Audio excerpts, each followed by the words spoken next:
Anytime I think about this film, I always think of the question that everybody's always asking this main character. What's in the basket? So what's in the basket? What's in the basket? My brother. Your brother. Basket Case. Came out in 1982. And you know what, now that I think about it, I have not seen the sequels. I've only seen the first one. But this one, very fun, quirky, original, product of its time in a good way. Frank Henenlotter. The sad thing, Frank Henenlotter has not done that many films. I mean, the Basket Case films, Brain Damage, which I enjoy, Frankenhooker, which I enjoy, Bad Biology, which I haven't seen, and then like the 3 Basket Case movies. I think that's it. Which is too bad, because each of his movies are so insanely original and have a good sleaze, but yet interesting characters, like personalities, a lot of gore.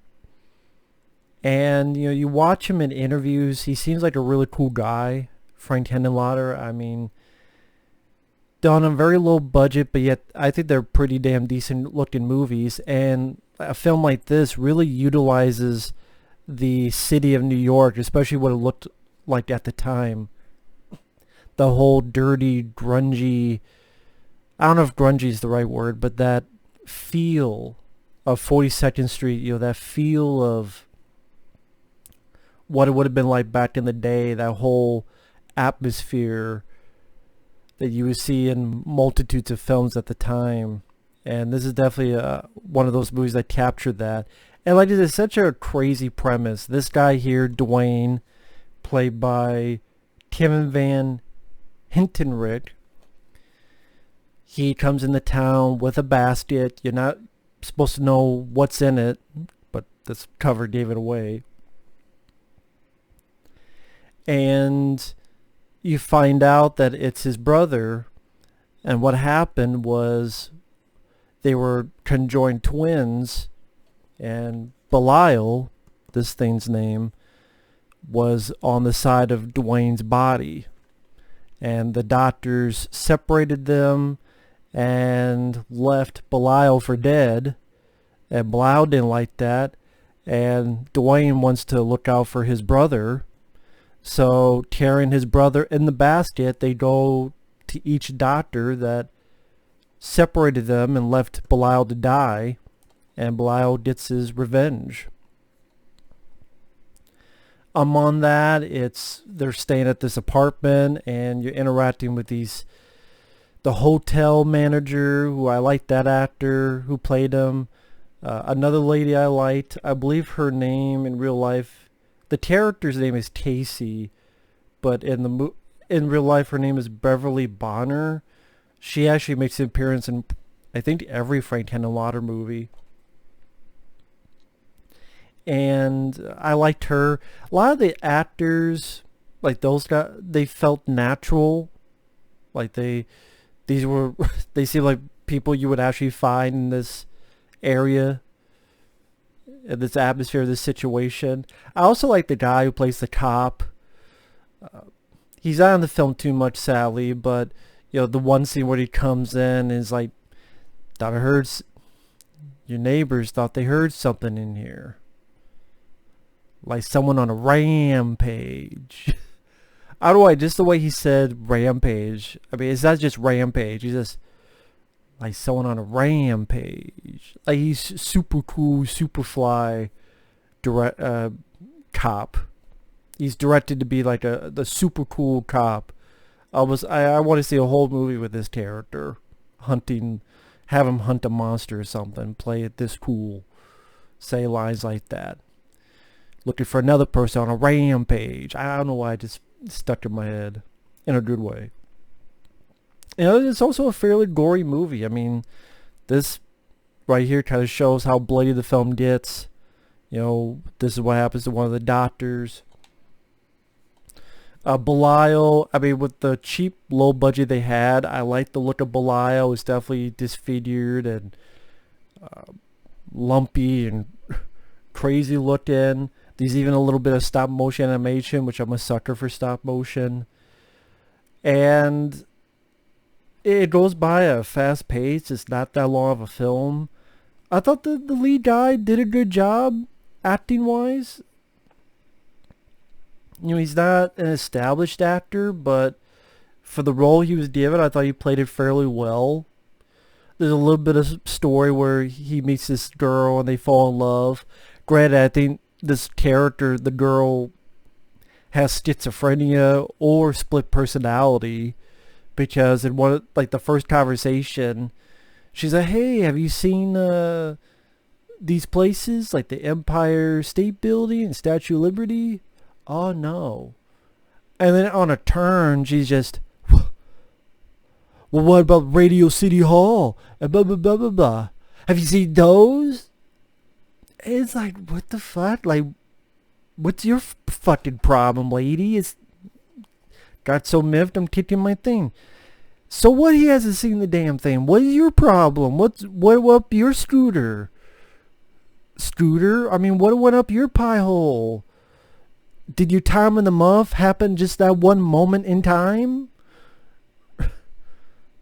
I mean, and then when he's like, "Oh, I just don't know where anything's at," and then she turns back on a dime. I'm like, is the subplot going to be she's part Dr. Jekyll, Sister Hyde? I mean, did we see a set of Sister Hyde? But so there's certain eccentric moments like that.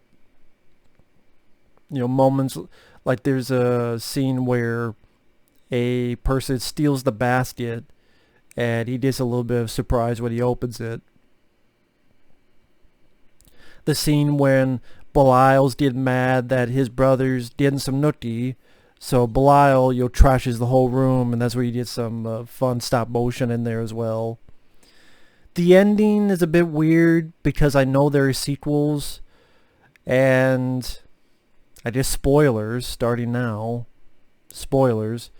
At the end, Belial kills the girl because he tries to rape her and he can't because he got no dick. And then kills her. Duane gets mad. They have a fight. Go out the window. Belial kills him. They both fall to the pavement. They're dead as fuck. But I guess in the sequel they're alive somehow, even though they're clearly dead. I guess they also worked together even though they tried to murder each other. So it's like they try to murder each other and they're dead, but they're alive in the next one. Again, I haven't seen how they explain it. Probably not much, but I mean, I haven't seen the sequels. I don't know if they're good or bad. You didn't need a sequel. I mean, this did end the story, and it's not like these are quote good characters. I mean, I get why they're doing it, but it's still the wrong thing to do. So it's, in a way, they get their just desserts, but at the same time, this guy, you felt a little bit sorry for him. I mean, he did a good job acting wise, and I don't know if he acted really much of anything other than Henenlotter's movies. Is it my favorite Frank Henenlotter film? I don't know. I mean, Frank Henenlotter is a lot of fun, and I really like that actor. I forget the actor's name now. He was in a bit role in Street Trash. I think James Lorenz is in my favorite bit in Street Trash, which that's a film I love. And then he got the star in that. And if you're wondering, this is a bare bones DVD. I do know that there is a special edition. I think Arrow Video did it overseas. Actually, if you go on YouTube, there is a making of that talks about all three films. You just type in basket case making of. I think you'll find it. It's like an hour and so long, so that's cool. I don't know if there's a pack that has all three movies or if it's just the first movie. But yeah, Basket Case.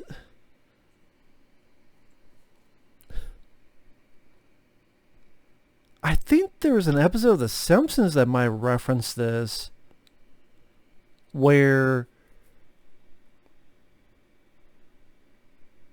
there was like twins that were conjoined. I think it was like two Barts, and then one. It's like an early Treehouse of Horror episode. I could be wrong. Maybe they were referencing something else. But yeah, Basket Case. If you like that dark, grisly, if you like grisly gore mixed in with sense of humor and originality mixed in with the quirkiness that Henenlotter does a lot of his films, and then mixed in with the grimy look of New York, this is definitely a film people should see if you haven't seen it already. I think it's a fun film, and it was fun watching it again. It was pretty entertaining. But yeah, I mean, I don't know what else to say about Basket Case. Thanks for watching. Take care. And remember, be sure to check the basket, because you never know what's in the basket.